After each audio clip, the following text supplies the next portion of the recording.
उपमुख्यमंत्री एकनाथ शिंदे 2 दिवसांसाठी साताऱ्याच्या दरेगावी आहेत. मी गावी आल्यावर विरोधकांच्या पोटात दुखतं. पोटदुखीवर बाळासाहेब ठाकरे आपला दवाखाना पर्याय. एकनाथ शिंदेंनी विरोधकांना टोला लगावलाय.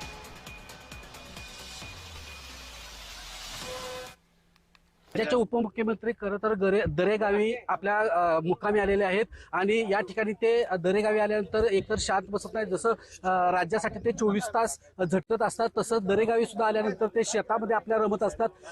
आपल्यासोबत उपमुख्यमंत्री एकनाथ शिंदे आहेत. साहेब, तुम्ही आता शेतामध्ये रमलेला पाहायला मिळत आहे.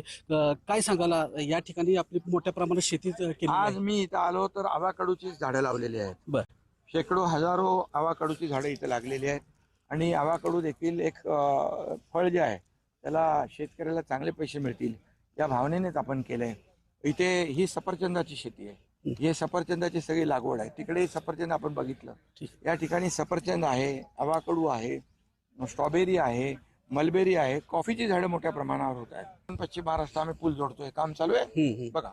तिकडे त्याच्या पलीकडे महाबळेश्वर, तापोळा आणि 105 गावं आपण जोडतोय. ते 2 महिन्यामध्ये कंप्लीट होईल पूल. तिथे तापोळा ते आपटी त्या ठिकाणी त्याचं काम सुरू आहे. त्यामुळे इथं पर्यटन, खाली वॉटर स्पोर्ट्स आहेत, वासोटा फोर्ट आहे, बरोबर, तिथे किल्ला आहे, तिकडे मकरंदगड आहे, वरती उत्तेश्वराचं प्राचीन मंदिर आहे, प्रतापगड आहे. हे सगळं जे आहे निसर्गाचं वरदान लाभलेला हा संपूर्ण भाग आहे.